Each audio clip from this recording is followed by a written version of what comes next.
Muitos MEIs estão sendo desenquadrados por ultrapassarem o limite de faturamento simplesmente por não entenderem essa regra aí do limite que eu vou te explicar nesse vídeo. Então, se você é MEI, invista 5 minutos do seu tempo nesse vídeo, porque o que eu vou te ensinar aqui com certeza vai te ajudar muito e pode te ajudar aí a não ser surpreendido com um desenquadramento aí por excesso de faturamento, beleza? Mas antes de mais nada, deixa eu me apresentar aqui rapidamente. Caso você ainda não me conheça, eu me chamo Pedro, sou contador aqui na Cury e aqui no escritório nós somos especialistas em negócios digitais. Então já sabe, se você tem um negócio aqui no digital, está precisando de ajuda, não perde tempo, não fica quebrando a cabeça aí sozinho. É só pegar o meu contato aqui na descrição do vídeo, me chamar no WhatsApp, que com certeza eu vou conseguir te ajudar. Combinado? Aproveita também, já deixa o like nesse vídeo, não esquece de se inscrever aqui no canal, porque toda semana eu tô aqui trazendo bastante conteúdo de qualidade, que eu tenho certeza que vai agregar demais aí no seu negócio, beleza? Bora pro nosso conteúdo então. Muitos MEIs acreditam que podem faturar até 20% além do limite aí que é estabelecido, que não serão desenquadrados. Então presta muita atenção no que eu vou te explicar a partir de agora. O limite do MEI nesse momento, né, que eu tô gravando esse vídeo, ele é R$81 mil, certo? Significa que se você é MEI, se você faturar R$81 mil e 1 centavo, você vai ser desenquadrado do MEI, sim.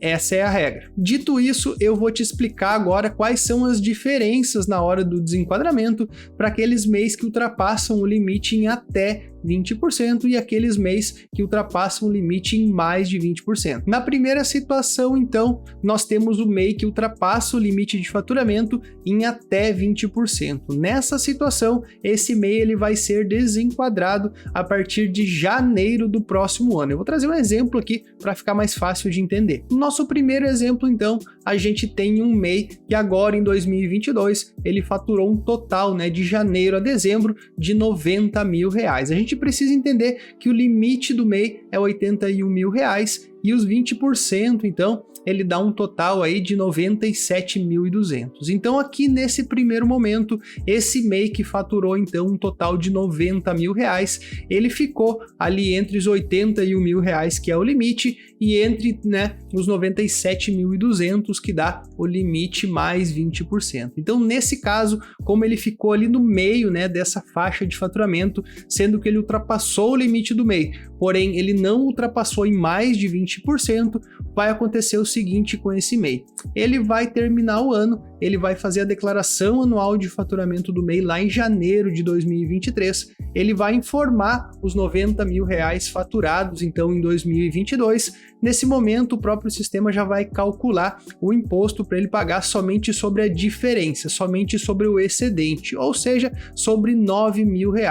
Então, esse MEI, ele faz o recolhimento desse imposto sobre R$9 mil e ele precisa, nesse momento, solicitar o desenquadramento, certo? Então, se ele faturou R$90 mil em 2022, a partir de janeiro de 2023, ele solicita o desenquadramento e a partir de janeiro, então, do próximo ano, ele segue como ME, optante pelo Simples Nacional e não mais como MEI, beleza? Agora no segundo exemplo, a gente tem aquele MEI que ultrapassa o limite de faturamento em mais de 20%, ou seja, ele fatura durante o ano acima de 97.200, que é o limite mais 20%. Nesse caso, acontece o que a gente chama de desenquadramento retroativo. Já vou te dar um exemplo aí que vai ficar mais fácil de entender. Vamos supor então nesse segundo exemplo que a gente tem um MEI que faturou no ano de 2022, de janeiro até dezembro, um total de R$100 mil, certo? Nesse caso, como esse MEI ele extrapolou o limite de faturamento, inclusive em mais de 20%, né? Ele faturou acima de 97.200, que é o limite mais 20%.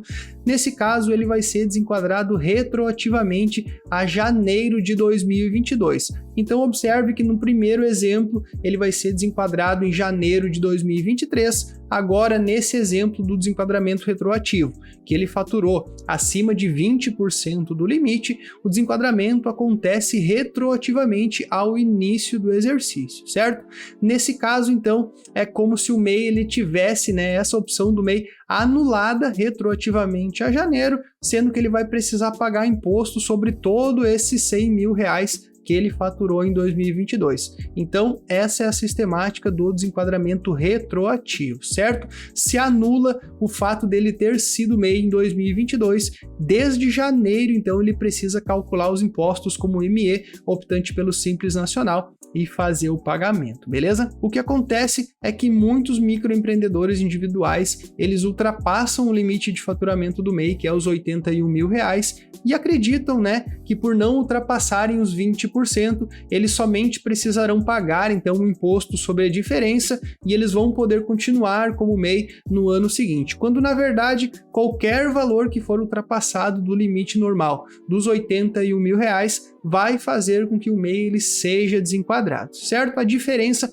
como eu expliquei já anteriormente, essa questão dos 20%, é que se não ultrapassar os 20%, o desenquadramento é a partir de janeiro do próximo ano, e se ultrapassar os 20%, se faturar mais do que 97.200, a situação ela fica um pouco pior, porque o desenquadramento ele é retroativo a janeiro de 2022, e o MEI ele precisa pagar imposto sobre todo o faturamento, e não somente sobre a diferença, beleza? Então é muito importante, né, que você que é MEI entenda essa diferença entre o excesso de faturamento até 20% e acima de 20%, porque o desenquadramento ele não acontece de forma automática. Então, se você agora em 2022 ultrapassou o limite de faturamento, seja em até 20% ou mais de 20%, você precisa solicitar esse desenquadramento. Ele não acontece de forma automática nesse primeiro momento. Então, o que acontece é que muitos MEIs, né, confundem essa questão dos 20%, declaram lá acima do limite, pagam o imposto sobre a diferença e continuam, né, trabalhando como MEI, achando que então, como o governo não fez o desenquadramento automático, eles podem continuar como MEI.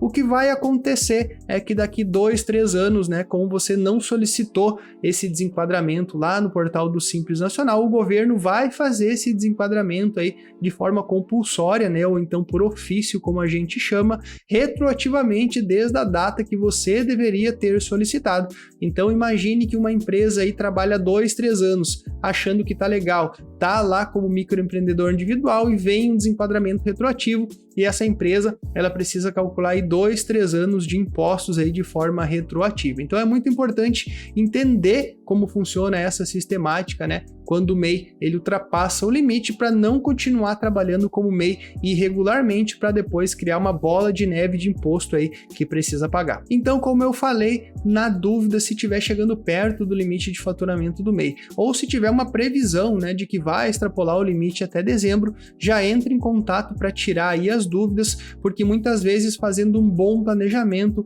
a gente consegue aí evitar que se pague um monte de imposto aí de forma desnecessária por não entender como funciona essa sistemática aí do desenquadramento por excesso de faturamento. Combinado? Então pega lá meu contato na descrição do vídeo, me chama no WhatsApp e com certeza aí eu vou conseguir te ajudar com as suas dúvidas. Combinado? Um grande abraço, muito obrigado pela companhia até aqui. A gente se vê no próximo vídeo.